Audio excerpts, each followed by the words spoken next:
custo de vida, emprego e desemprego, cesta básica, tarifas públicas, salário mínimo. Agora, na Brasil Atual, a análise do DIEESE.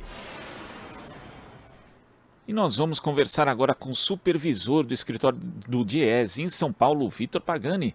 Bom dia, Vitor.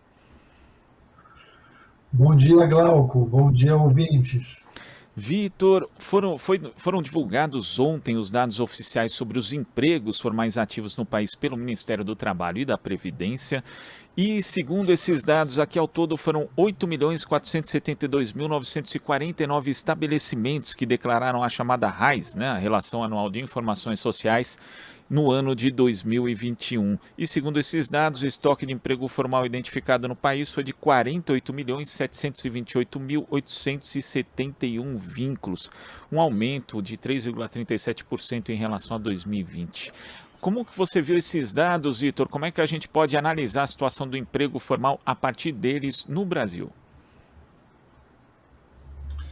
Bem, esses são os dados da RAIS, né, que é a Relação Anual de Informações Sociais, que é um cadastro administrativo do Ministério do Trabalho e Previdência, que as empresas, né, todos os estabelecimentos empresariais são obrigados a declarar as informações, né, referentes aos seus empregados para o governo, né? Então, esses dados eles são de 31 de dezembro de 2021 e foram divulgados ontem, né? Bom, nós temos uma série de informações, né, que precisarão ser analisadas com mais tempo, mas eu acho que vale a pena destacar algumas questões, né, alguns números. Primeiro, que houve, né, um aumento do número de empregos formais, né? Então, a RAIS ela inclui os empregos com vínculos seletistas, né, e também os empregos com vínculos estatutários, né? Do total de empregos verificado, 82,6% são seletistas e 17,4% são estatutários, né?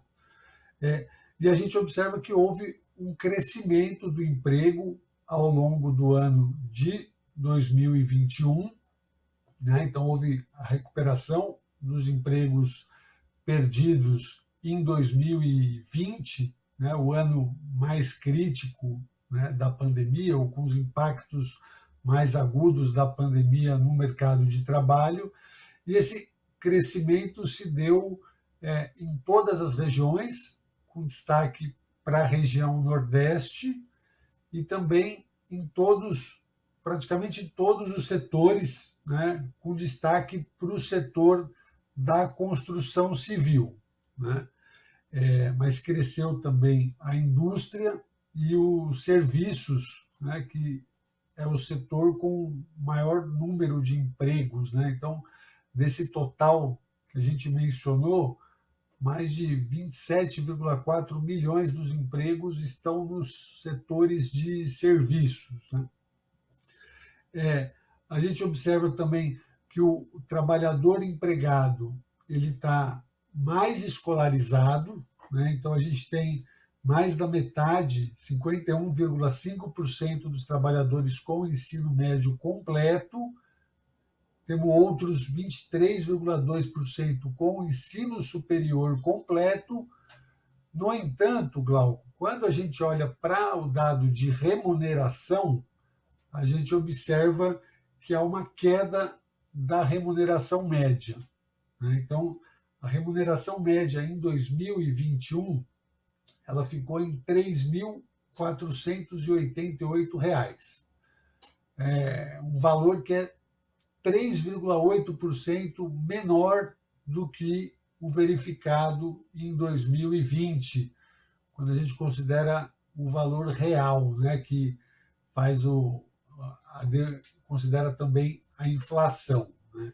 Isso dá, em média, menos R$ 137,85 de remuneração para os trabalhadores, né? Então, a gente observa que, em que pese o crescimento do emprego, em que pese o trabalhador estar mais escolarizado, a gente tem uma queda do rendimento médio, né? E essa queda, Glauco, ela ocorre desde 2017, né? Então, se a gente pegar desde 2017, essa queda já acumula aí uma perda, né, uma diminuição do rendimento médio de mais de 6,5%. E aí, não à toa, é desde 2017. Né? 2017 foi o ano que houve a aprovação da chamada reforma trabalhista, e desde então, né, com o enfraquecimento dos sindicatos, né, a ampliação das formas de contratação precárias, né, e a desvalorização das negociações coletivas, a gente observa que o rendimento médio dos trabalhadores vem diminuindo, né? E quando a gente olha o rendimento mediano, né, o mediano é aquele que o valor mediano divide os 50% que ganham menos dos 50% que ganham mais. A gente também verifica uma queda no rendimento mediano, mas chama atenção como o valor é bastante baixo, né? Assim, o rendimento mediano em 2021 ficou em R$ 1.995. Então, menos de 2 salários mínimos, né? Então, mais da metade dos trabalhadores empregados com emprego formal, seja estatutário ou seletista, recebiam menos, né? A metade recebia menos de R$ 1.995 em 2021. E nesse aspecto, Vitor, isso é o emprego formal, né? Porque quando a gente pega, na verdade, os dois, tanto o mercado formal quanto o informal, os dados do IBGE de 2019 da PNAD contínua mostravam que 70% ganhavam justamente isso, até 2 salários mínimos. Ou seja, se a gente for incluir nessa conta as pessoas que já estão desprovidas de direitos, como 13º, férias, a cobertura previdenciária e trouxer para esse universo esses trabalhadores, a gente vai ver que a situação é ainda pior do que essa retratada pelo Reis?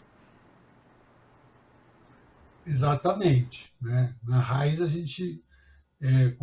Reis ela registra, né, o emprego formal, tanto estatutário quanto seletista, né? Quando a gente olha para os dados da PNAD, que é uma pesquisa amostral, mas capta, né, as informações dos trabalhadores ocupados na informalidade, a gente verifica que o quadro é ainda pior, né? Isso, Glauco, coloca um desafio para o futuro governo, né, que acho que, primeiro, é retomar a política de valorização do salário mínimo, né, porque a valorização do salário mínimo ela tem como consequência a elevação do rendimento médio, né? Então, ela eleva todos os pisos salariais, inclusive salários acima do piso são impactados pelo aumento real do salário mínimo, né?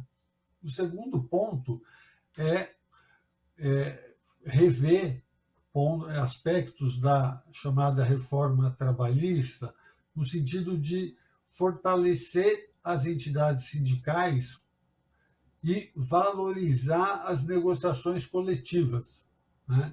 Porque isso também tem como resultado uma melhora da remuneração dos trabalhadores, né?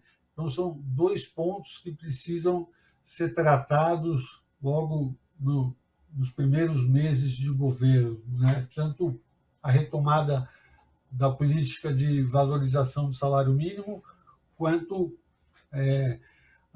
o fortalecimento das entidades sindicais e a valorização das negociações coletivas.